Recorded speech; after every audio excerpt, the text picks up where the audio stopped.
What if everything you've been told about the afterlife is wrong? Not just slightly off, but completely upside down. We've heard the stories since childhood: heaven, hell, light at the end of the tunnel. But what if those were only fragments? Symbols of something far deeper than we ever imagined. In 1944, legendary psychologist Carl Jung died for a moment. His heart stopped. His body shut down. And in that mysterious space between life and death, Jung saw something. Something that shook the very foundation of what he believed about the soul, the afterlife, and what it means to be truly alive. He didn't see a bearded god or burning fire. What he witnessed wasn't a religious judgment scene. It was something far more personal, far more psychological. He saw the architecture of the soul itself, alive, radiant, and full of meaning. And here's the part that might challenge everything you believed of Jung. The afterlife wasn't a destination. It was a state of realization, a level of consciousness. Could it be that death is not the end, but a mirror, and that what you see on the other side depends entirely on how deeply you've come to know yourself? Did Jung glimpse a spiritual reality that goes beyond traditional religion, something rooted in symbols, the unconscious, and a deep inner truth we've long forgotten? In this video, we're going to walk through the exact vision Jung had. We'll explore the glowing temple he approached, the living mandala at its heart, and the one thing that stopped him from entering. But more importantly, we'll uncover what it means for you. Because what Jung saw wasn't just a vision, it was a warning. A message meant for all of us still living. So stay with us. Because once you see what Jung saw, you may never look at life or death the same way again. Let me take you back to a moment that changed the course of one of the greatest psychological minds of the 20th century. It was the year 1944. Europe was engulfed in war, the world was in chaos, and Carl Jung, the renowned Swiss psychiatrist, was facing his own private crisis. After suffering a massive heart attack, Jung fell into a deep coma. Doctors feared the worst, but while his body lay motionless in a hospital bed, Jung's consciousness went somewhere else. What he experienced during those hours wasn't a dream, and he never called it a hallucination. In fact, Jung described it as more real than life itself, a moment outside time, beyond logic, yet filled with clarity.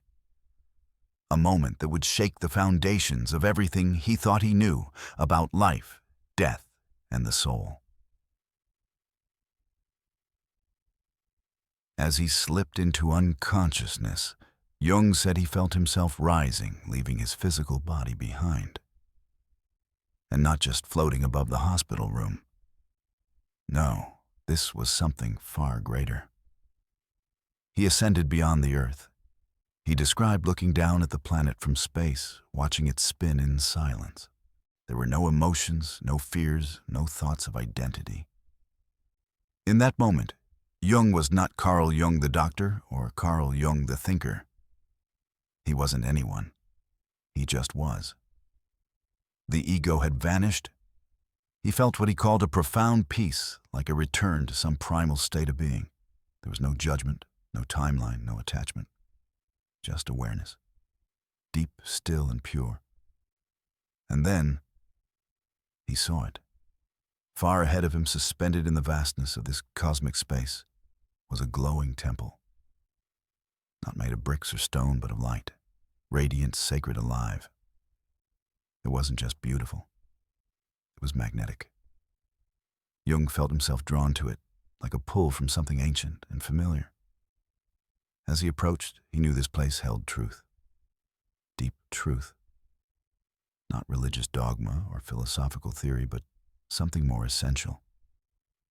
Something eternal. To Jung, this temple was the soul's truth made visible.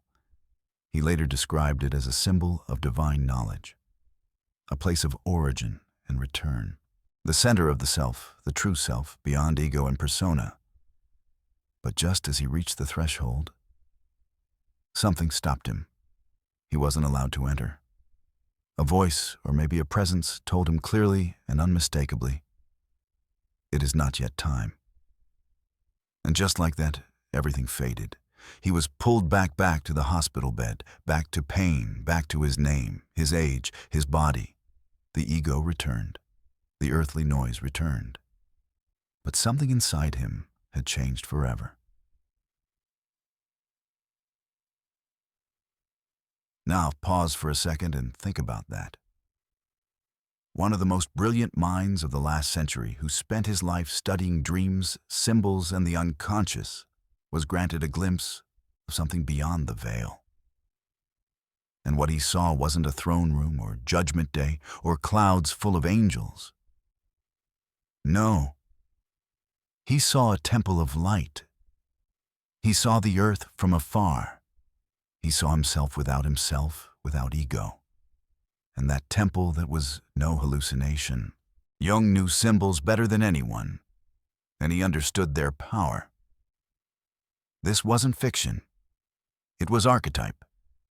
It was the language of the soul. But here's what makes this story even more powerful. Jung didn't come back just to talk about a mystical experience. He came back with a message. He realized that most people live their whole lives outside the temple. We get close, we sense something greater, but we never go in. Why? Because we're trapped in the ego. We identify with roles, achievements, fears. We never slowed down long enough to listen to the deeper part of us that remembers where we came from.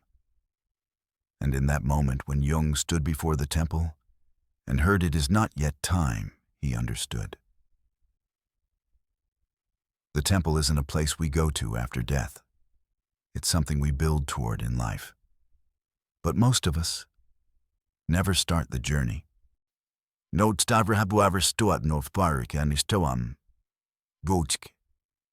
So let me ask you this. What if you could see your life from space?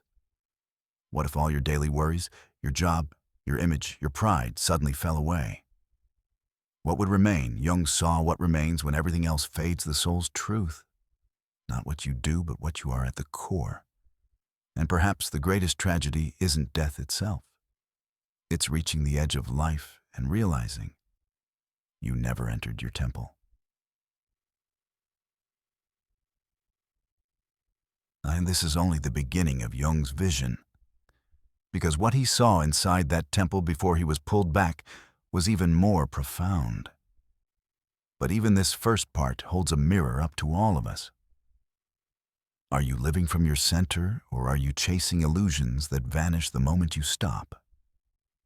If Jung's story teaches us anything, it's this: you don't have to die to awaken. You just have to remember who you are underneath it all.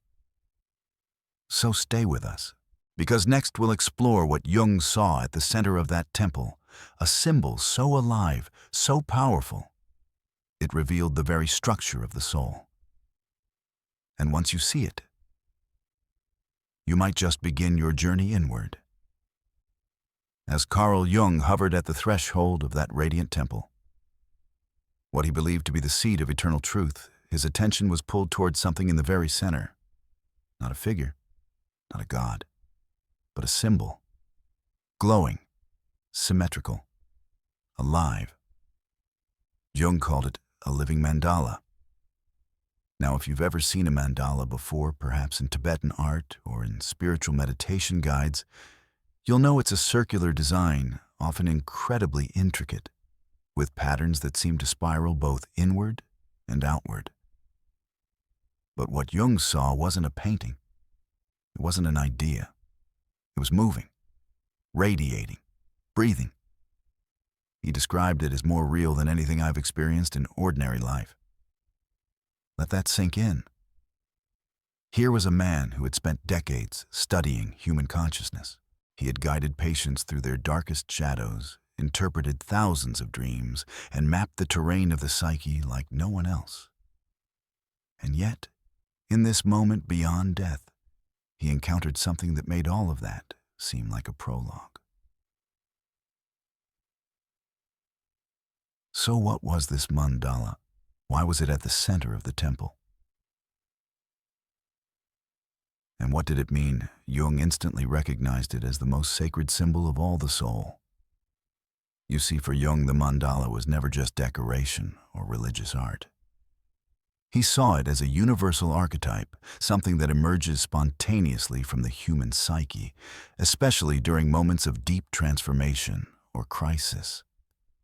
In fact, many of Jung's patients would begin drawing mandala-like forms during their therapy without even knowing what they were doing. It was as if the soul itself was trying to express its structure, its balance, its longing for wholeness. And here in this vision, Jung wasn't analyzing a mandala, he was standing before it. Inside the temple of the soul. Let's break it down. The circle represented wholeness, a unity that contains all opposites. Life and death. Light and shadow. The center point symbolized the core of the soul, the place of origin, the spark of divine awareness. The symmetry reflected harmony between consciousness and the unconscious, the integration of all that we are known and unknown. It was perfect in form, and yet alive constantly in motion, just like the psyche itself. And now ask yourself, what if your soul had a shape? Would it look like this? Would it feel whole? Or would it feel fragmented, pulled in 100 directions, distorted by fear, trauma, or ego? Jung believed the mandala wasn't just a symbol of the soul, it was a map back to the soul. It wasn't there to impress or mystify. It was there to guide. It said, "Come back to center," it whispered. "You are more than your surface." And this wasn't theoretical for Jung. After he returned from his near-death experience, he began seeing mandalas everywhere, not just in art or literature, but in the very structure of life itself. In nature, in dreams, in his own unconscious. It was as if the temple had left an imprint in him. Or maybe it had activated something that was always there. But here's what's truly extraordinary. This mandala appeared at the very center of the place Jung called the temple of the soul. And to him, that meant something profound, that at the heart of everything beyond the ego, beyond belief, beyond even death, there is order. There is design. There is meaning.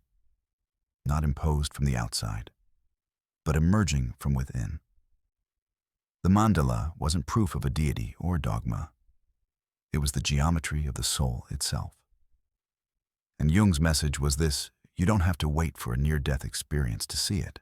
You don't have to believe in anything mystical or religious. You just have to look inward and listen, because the mandala lives inside all of us. And yet, most of us never see it. Why? Because our lives are too loud, too fragmented. We're pulled by deadlines, comparison, social media expectations.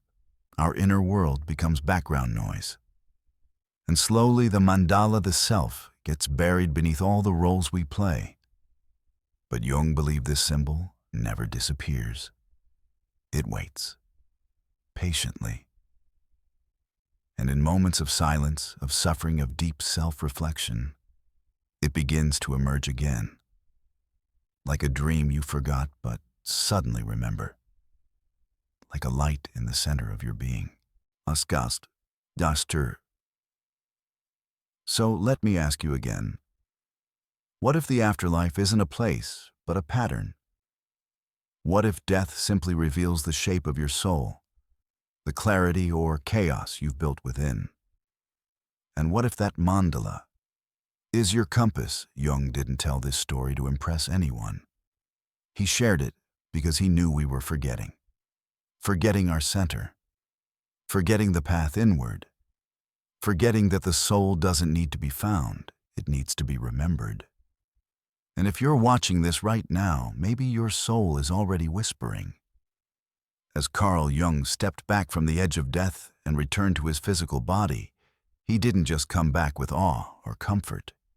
He came back with a warning that wasn't wrapped in religious fire or fear. It was psychological, subtle, but devastatingly true.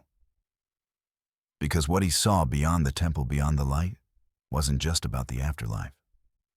It was about us, right now, how we're living, and how most of us aren't really living at all. Jung realized something deeply unsettling. Humanity is lost. Not because of violence, not because of ignorance, but because we've lost connection to the soul. We've become obsessed with performance, chasing productivity, identity image. We worship the ego, and we run fast and far from anything that threatens to show us who we really are. But here's the paradox. You can't discover who you are through light alone. You have to walk through shadow. Jung saw this clearly in his patients and in himself.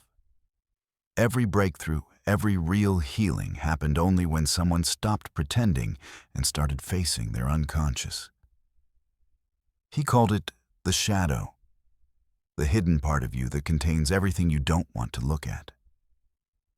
Your fears, your insecurities, your buried anger.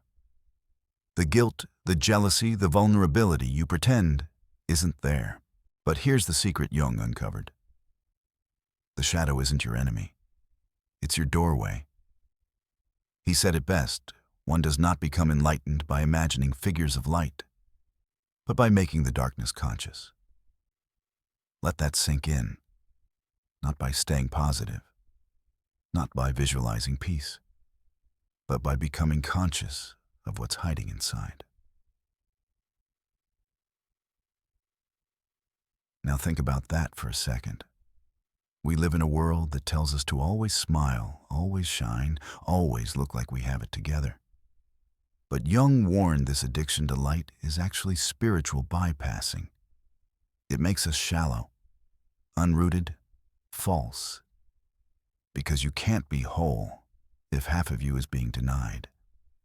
The people who feel most alive aren't the ones who have escaped suffering. They're the ones who faced it and brought it into the light. They've stopped asking, how do I get rid of this part of me? And started asking, what is this part of me trying to show me? And this brings us to the heart of Jung's warning. If we don't reconnect with the soul, if we avoid the shadow, if we live only through ego, then we die, having never truly lived. We might build success.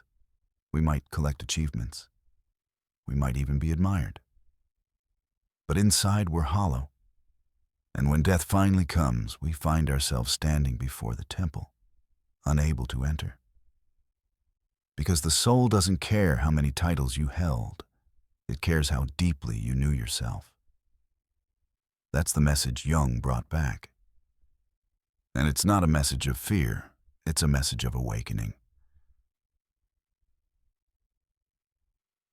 So let me ask you something personal. Are you living from your essence, or are you living from your performance? When pain surfaces, do you numb it?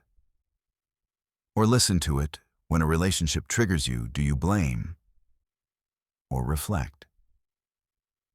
These aren't easy questions, but they're essential. Because they determine whether you're building a temple of truth or a life of illusion.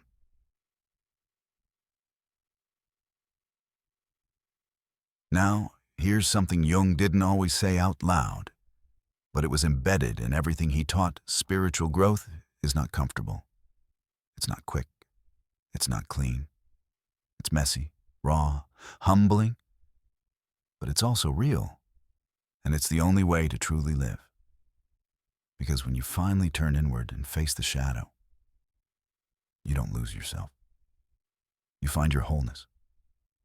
You begin to see that the soul isn't this distant, glowing orb.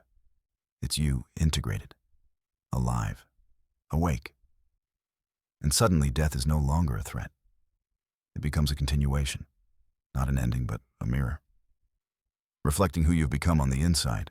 This is why Jung's vision matters so deeply, especially now in a world louder, faster, and more distracted than ever. We are surrounded by voices telling us to keep moving, to stay in the light, to succeed at all costs.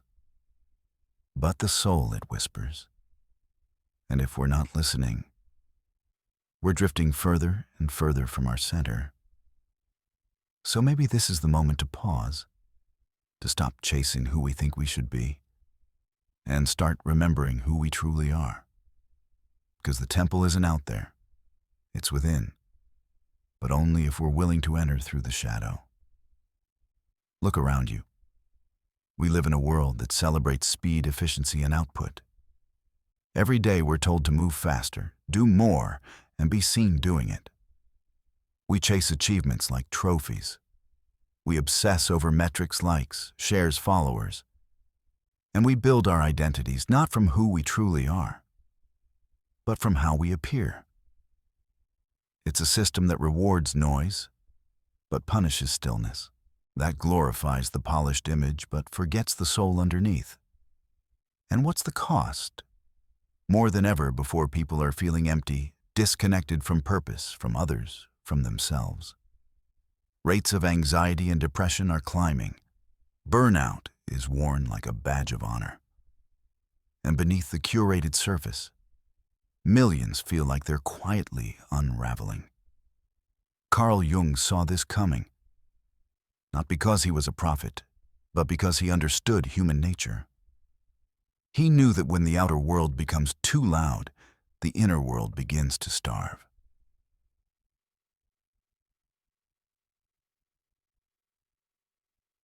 When Jung came back from his near-death vision, he didn't speak in abstract terms. He spoke with urgency. He saw that humanity had fallen in love with the ego, this constructed self that seeks control, approval, perfection. But the ego is never satisfied. It's always reaching, always comparing, always afraid. And when we live only from that place, detached from our inner truth, we lose something vital. We lose connection to the self, not the social self, not the role we play, but the deep self, the one that remembers who we are beneath it all. Jung called this the individuated self, and he believed the most dangerous thing we can do is ignore it, because when we ignore the soul, we drift into numbness, into autopilot, into a kind of living death.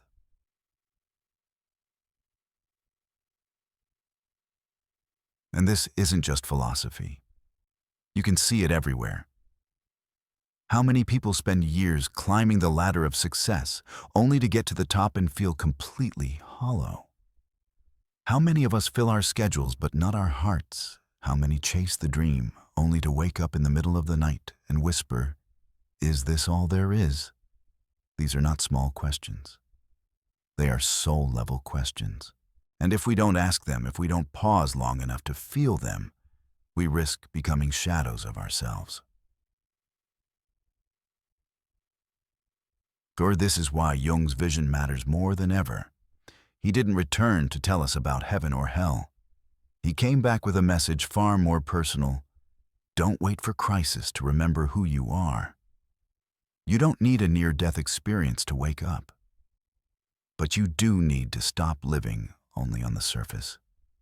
Because the longer we ignore the soul, the louder it cries out.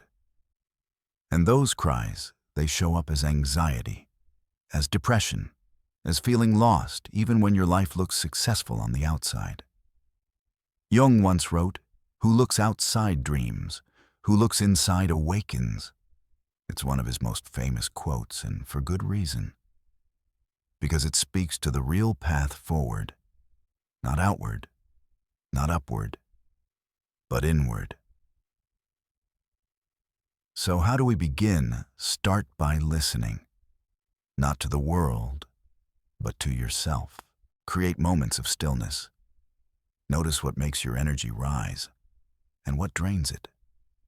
pay attention to your dreams, your gut feelings, the truths you keep avoiding. This is the soul's language. Subtle, symbolic, but always speaking. And as Jung taught, these inner signals are not random. They are your soul's way of trying to guide you home. The more you honor them, the closer you come to your center. And the closer you come to your center, the more alive you become.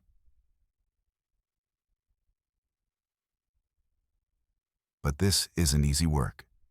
The world will try to pull you back into distraction, into image, into the chase. People might call you strange, selfish, or too deep. But here's what Jung would say. It's better to be whole than to be perfect. Wholeness isn't about never falling. It's about knowing how to return to yourself when you do. It's about living with awareness, with honesty, with soul. And so maybe now's the time to ask, have I been living from the outside in? Or from the inside out? Have I been chasing dreams or awakening to myself? Jung's vision wasn't just mystical, it was practical. It was psychological. It was spiritual truth in symbolic form. And he brought it back to warn us not to scare us, but to remind us you are more than your roles. You are more than your performance. You are a soul on a journey home. But the temple can't be found by running faster. It reveals itself when you finally get quiet enough to feel what's always been there. So what did Carl Jung really see at the edge of death? He didn't just see the afterlife. He saw the soul stripped of ego, stripped of illusions, in its purest, most undeniable form.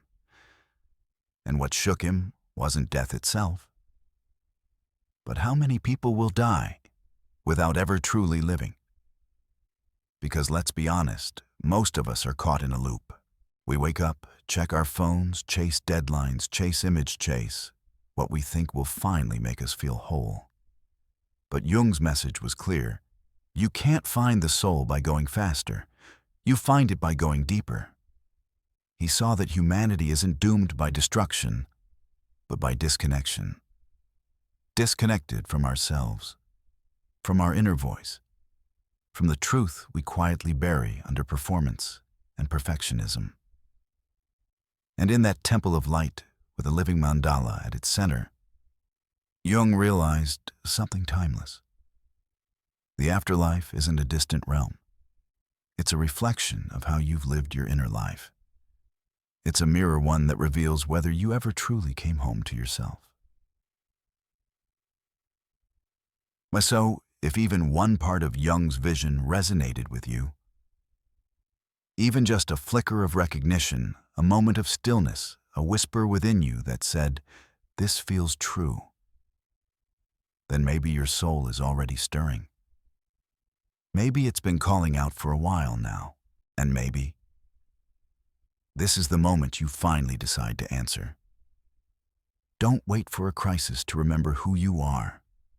Don't wait until your body forces you to slow down, or until life breaks you open just to get your attention.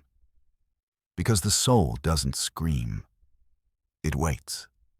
And the longer we delay, the harder it becomes to hear its voice. So here's your invitation. Close your eyes, take a breath, and ask yourself not what you want to achieve this year, but who you're becoming beneath it all. Are you living in alignment with your truth? Are you facing the shadow or avoiding it? Are you looking outward for answers, or finally turning inward, because the real afterlife begins the moment we wake up to the life within? And if Jung could return from the edge of death just to share one thing, it wouldn't be fear. It would be this: you are not here to perform. You are here to remember. So now we'd love to hear from you. What do you think Jung really saw? Was it just a vision, or a message for all of us? Drop your thoughts in the comments. We read every single one. And if this video stirred something in you, subscribe. Because we're not here to entertain, we're here to awaken. You're not alone on this journey inward. And it's never too late to return to your center. We'll see you in the next one.